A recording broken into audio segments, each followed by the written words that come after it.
you doing, my friends? I got this mic here. I got this mic, and she's got a lav mic because I keep forgetting to buy clips for my mics. Is that why you don't have it? Yeah, the other clip is broken. How you doing, my friends? Welcome to the Jovenshire channel, where we cover all things, superheroes, video games, comic books, TV shows, all things geeky here in one place. And today we're going to talk about how I almost died in Iceland and why I should never leave the house.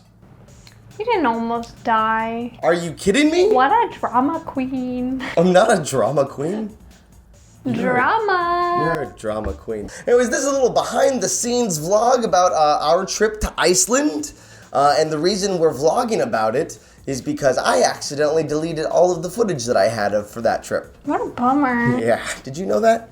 Did I tell you that? You might have, but I don't like to listen to you. Yeah, it goes both ways. So last year, Kate and I, we went on a trip to Iceland, and we went with our friends Mari and Peter. Some of you might be aware of them.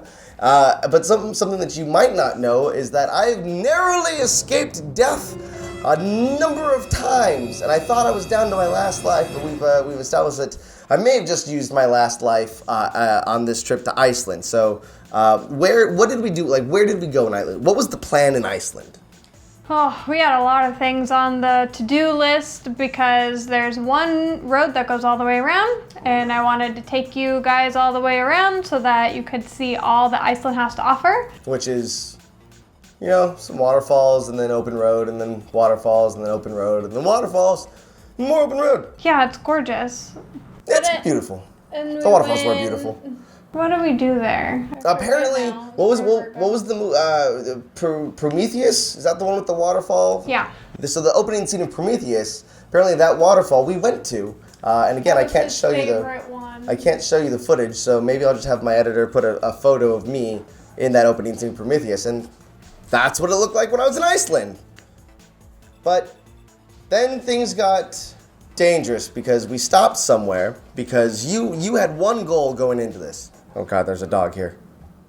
I wanted to ride the Icelandic horses. They're Icelandic horses. She literally started to cry when she watched the YouTube video. Oh yeah, I forgot. Of the tour.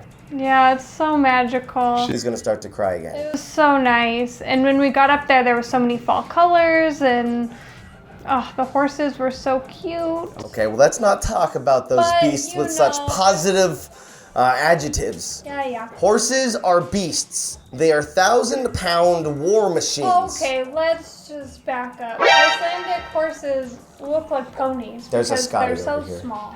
Yeah, well they look like ponies because they're so small, but that doesn't mean that they aren't ready to kill you. But they're not regular tall horses, are they, Joshua? Nope. They're short and stout and ready to kill you. Well, it was rainy and it was because it's Iceland. It's just the weather's not always fantastic. It was very rainy. There was a lot of mud, and so we went into. It was just Mari, myself, and Kate, and we were gonna do this Icelandic 2-hour tour. I don't remember. 2-hour tour. That's what it was. So we were there. We're getting our horses. Mari and Kate get on the horses no problem because they're just these flexible, agile people, one with nature. And I'm taking photos of them like, yeah, yas, queen, you're on a horse, yas, queen. And then it was time for me to get on my horse. I look over and you fell in the mud. Well, we'll call it mud, but it's probably pee. It was not mud. So what happened was because it's so muddy and whatnot, I'm standing on what I thought was dirt. And then, so you put one foot in the stirrup, and then you kick your other leg over. But in the process of doing that, I guess the person that was helping us out didn't tighten it all the way, and also when I pushed out of the mud, I just kind of sank more, so I didn't get the upswing that I needed. I didn't get my foot up and over, so I kind of just kicked the side of the horse, not on purpose, though it deserved it. And then I just fell straight down. So it was more like a, hi-ya! Oh no. And then I fell right into the mud. So excellent. Not mud! 100% fell into horse manure. Yeah, it was great. But I fell he into was horse poop. so embarrassed. He hopped up right away. And they're like, "Are you okay?" "Yeah, I'm fine." Yep, it's totally fine because I don't want to ruin this match. The one thing Kate was looking forward to, I wanted to make sure it was perfect for The her. one thing. I mean, everything is to look forward to in Iceland. And then, so now there's just, the whole side of my body is muddy, poopy. So great. So we get out there, So now I'm on my horse. and Mari's on a sassy horse, and these horses like to huddle in groups because it keeps them warm. And because it was Because it's so windy cold. and rainy that day, her horse was like, I don't really want to be out here. So it was being stubborn and it was turning around trying to go back. So our leader was like, okay, you guys try and keep your horses here. They're going to want to follow me, but keep your horses here and I'm going to go help Mari. The fact that this lady, a trained professional, sees us tourists, and she's like, hey, these 1,000-pound beasts you're riding, control them, 1,000 pounds. because you've just been riding them for all of 2 minutes. They're gonna want to follow me, but you make sure these beasts that you definitely know how to control stay looking forward. Yeah, well, I was able to do that for mine. And immediately, Joshua's horse starts turning and he goes, no, no, no. Well, oh, okay, I guess this is where we're going. I couldn't stop, and I just kind of like walk right past Kate, as Kate's like, huh? And I was like, okay, whatever. So I'm just sitting there. And I'm like, a good amount of time has gone by. And I'm like, why haven't they come back yet? And I look back, and this guy is flying Full gallop. back to where we took our horses from. And so I was like, oh my God. So I started riding my horse back up to them. Because the leader and Mari were just kind of watching dumbfounded as I had an all-time record of beast riding speeds across dry land. Oh my God, it was super excellent. But to kind of, now that's just what she witnessed. She just was just there looking forward as she was supposed to, not knowing what chaos was ensuing behind her. That's because as my horse had trolloped, is that a word? Trotted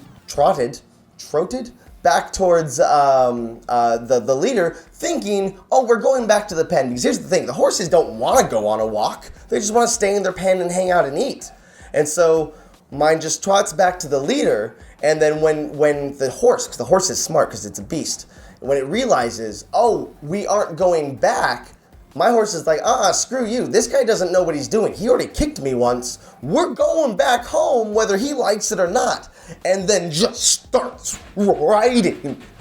Like, it, you know that scene in Seabiscuit when Seabiscuit wins because he's going the fastest he's ever gone? You've never seen that movie. I assume that's what happens in Seabiscuit. I went faster than Seabiscuit. And it was the most terrifying thing in the world because here's another thing. Because Icelandic horses, the leader, when we were getting on the horse, made fun of American saddles.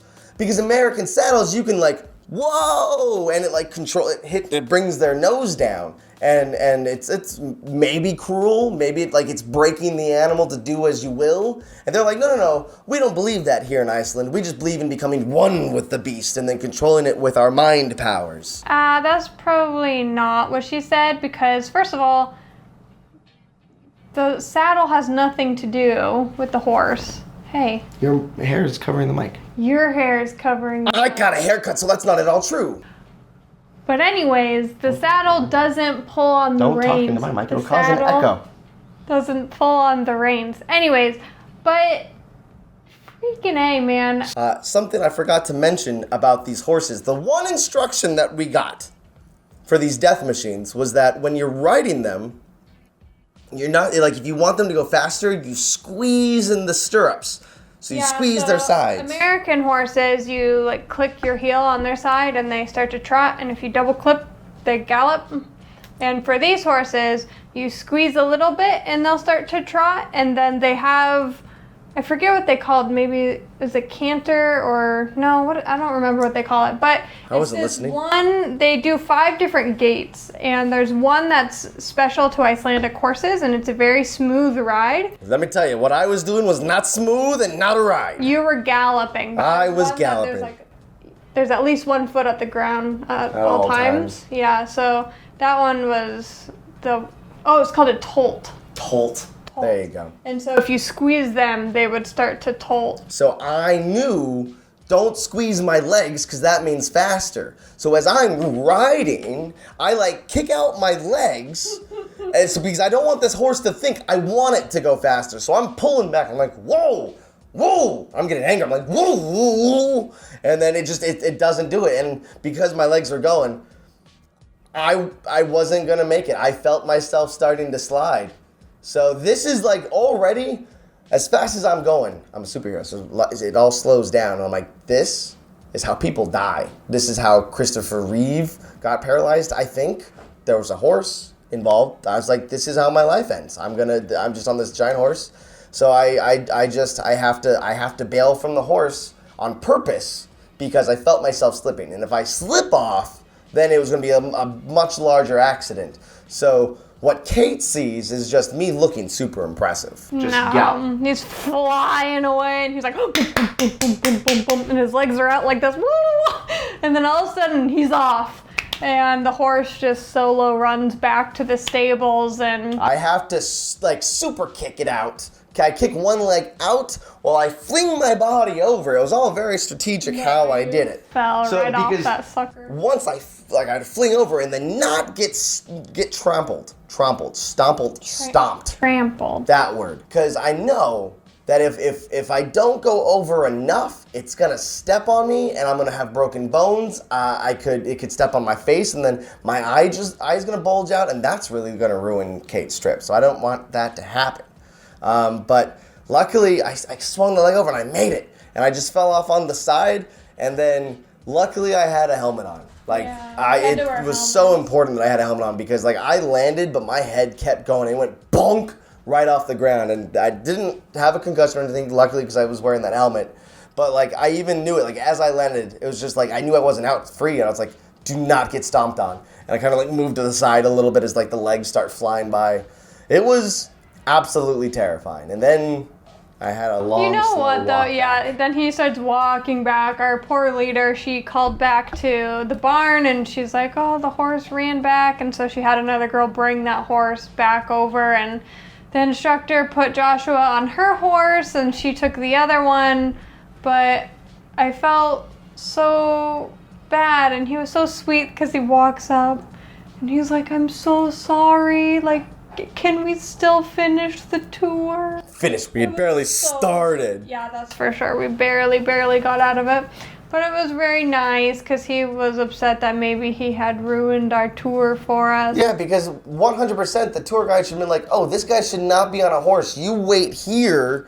I'll take the able-bodied women to go do this. Though near the end, when we were doing the tolt, Mari almost fell off. That was funny. I was right behind her, and her leg came out of the stirrup, and she was falling, but she put her leg up ballerina style to weight her back down on the other side. Of course, Mari could do that. And I was like, whoa. So that is how. You know what? I will find a picture of Joshua on one of these beasts because his legs come down to their knees. So I'm not saying that it wasn't a bad fall, but I am saying that you're a drama queen. I almost died from the 1,000-pound beast. They would have stepped on me. You know what? I'm Googling what the average weight of an Icelandic I have a photo of it. is. Equal to 727.5. Rounded up is a 1,000-pound beast. Rounded up, that's 300 pounds you're missing out on there. Anyways, so that is how I almost died in Iceland. A near-death experience on vacation, and why I shan't go on any more vacations because bad things happen. What was the other horrible thing that happened to me on vacation in Iceland? Well, you lost a glove, you lost a hat, and a hat. You lost our rental keys. On the other side of the continent. Island, but yes. And so we had to get them flown. Other side of the country. Yeah, they had to fly in an extra pair of keys, which cost me $500. From Reykjavik up to Akureyri, and it cost so much money. $500. No more vacations. So there you have it. Oh, hi. Okay, Scotty's over here. You can kind of see her a little bit right there. If you could see Scotty, that's how big the horse is. Shut up. This is a 1,000-pound dog. Anyways, guys, so that was my trip. If there's other weird, wacky, behind-the-scenes stories of vacations and trips, maybe we're planning, actually, against... Oh, you're so cute. Against my better judgment, we have a trip that we're planning. Maybe I'll vlog that, and you can actually see the horrible things that happen to me in real time. Better judgment. I should not leave the house. Well, just send me. Okay. No, I want to go to Scotland. So there you have it. That's how I almost died in Iceland. Thank you so much for watching. This is Kate at Copernicus Prime. Go follow her on Instagram because I want her to be an Instagram model so that she can pay for my life. Model. Yeah, so then I can be a sugar daddy. I'm a sugar model for plus-size coffins. All right. Guys, if you hear heavy breathing, that's Scotty, not Joshua. me. Thank you. Subscribe and I'll see you later. that's what I said.